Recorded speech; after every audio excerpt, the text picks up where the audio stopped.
بسم اللہ الرحمن الرحیم۔ السلام علیکم ناظرین اکرام۔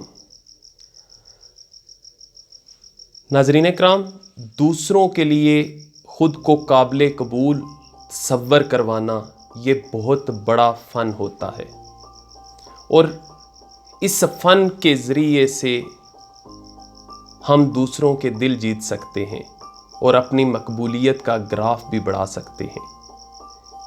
یہ کیسے کر سکتے ہیں؟ کس طریقے سے ہم دوسروں کے لیے قابل قبول تصور ہو سکیں؟ وہ لوگ جو ہمیں پسند نہیں کرتے، جو نہیں دیکھنا چاہتے، جو نہیں بات کرنا چاہتے، وہ بھی ہماری بات سننا شروع کر دیں۔ میں ایک واقعہ آپ کے ساتھ شیئر کرتا ہوں۔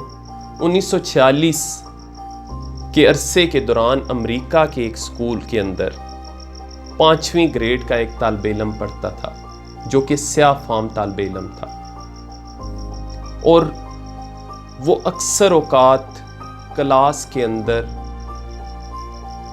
کھیل تماشے میں مشغول رہتا۔ اس کا زیادہ تر مقصد یہ ہوتا کہ میں اپنے ساتھی طالب علموں کو ہنساتا رہوں، ان میں خوشیاں بانٹتا رہوں، لیکن وہ محض کھیل تماشے کو زیادہ ترجیح دیتا اپنی تعلیم پہ۔ اس کی ایک خاتون ٹیچر تھی، مس نجل۔ اس نے اس سے کہا کہ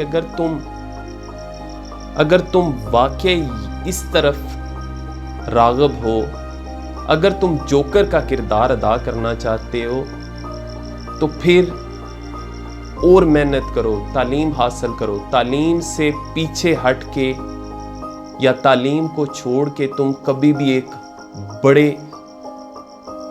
فنکار نہیں بن سکتے، تم دنیا میں اپنے آپ کو روشناس نہیں کروا سکتے۔ گویا اس ٹیچر نے اس کی جو خوبی تھی یا جو وہ کرنا چاہ رہا تھا بچپن میں، اس کو ڈانٹ کر روکنے کی بجائے اس کو ایک ترغیب دی، ایک راستہ دکھایا، اور وہ سیاہ فام طالب علم بھی اس نصیحت کو سمجھ گیا۔ اس نے محنت شروع کی، اور اتنی محنت شروع کی کہ وہ ڈاکٹریٹ کی ڈگری تک پہنچ گیا، اور ہمیشہ نمایاں نمبروں کے ساتھ اپنی تعلیم کو جاری رکھا۔ اس کے بعد ڈاکٹریٹ کی ڈگری حاصل کرنے کے بعد اس نے مختلف قسم کے تفریحی پروگراموں میں حصہ لینا شروع کیا۔ ناظرین اکرام، اس کے اندر جو چھپا ہوا فنکار تھا، پھر وہ اس فنکار کو زندہ کرنے کی اس نے کوشش کی، کیونکہ اس کو اب بھی مس نجل کا وہ بات یاد تھی کہ اعلیٰ تعلیم حاصل کر کے میں دنیا کے اندر اپنے آپ کو متعارف کروا سکتا ہوں۔ جب اس نے اپنی ڈاکٹریٹ کی ڈگری کمپلیٹ کی، تفریحی پروگراموں میں حصہ لینا شروع کیا، تو ایک امریکی چینل کی طرف سے اس کو ایک پروگرام کی آفر ہوئی۔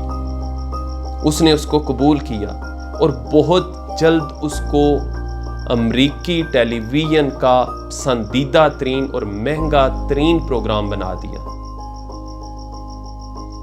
وہ پروگرام کون سا تھا اور وہ شخصیت کون سی تھی؟ ناظرین اکرام، وہ جو شخصیت تھی بل کاسبی، اور اس کا جو پروگرام تھا بل کاسبی شو تھا۔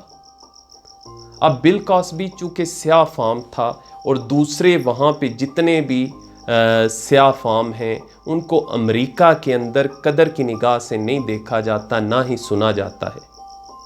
لیکن یہ بل کاسبی وہ شخصیت تھی جس کو تمام امریکن، جن میں سفید فام بھی اور سیاہ فام بھی، دونوں لوگ سنتے تھے۔ اس کی وجہ کیا تھی؟ کیونکہ بل کاسبی نے کبھی بھی دوسرے جو سیاہ فام تھے ان کی طرح یہ رونا نہیں رویا کہ ان کے ساتھ نسلی امتیاز برتا جا رہا ہے۔ اس نے کبھی سفید فام لوگوں کو کوسنے کی کوشش نہیں کی۔ اس نے ان سفید فام لوگوں کو عزت دینا شروع کی، تو اس کے نتیجے میں اس کی اپنی عزت میں اضافہ ہوا، اور اس نے سفید فام لوگوں کو قبول کیا، تو سفید فام لوگوں نے اس کو بھی قبول کر لیا، اور یوں وہ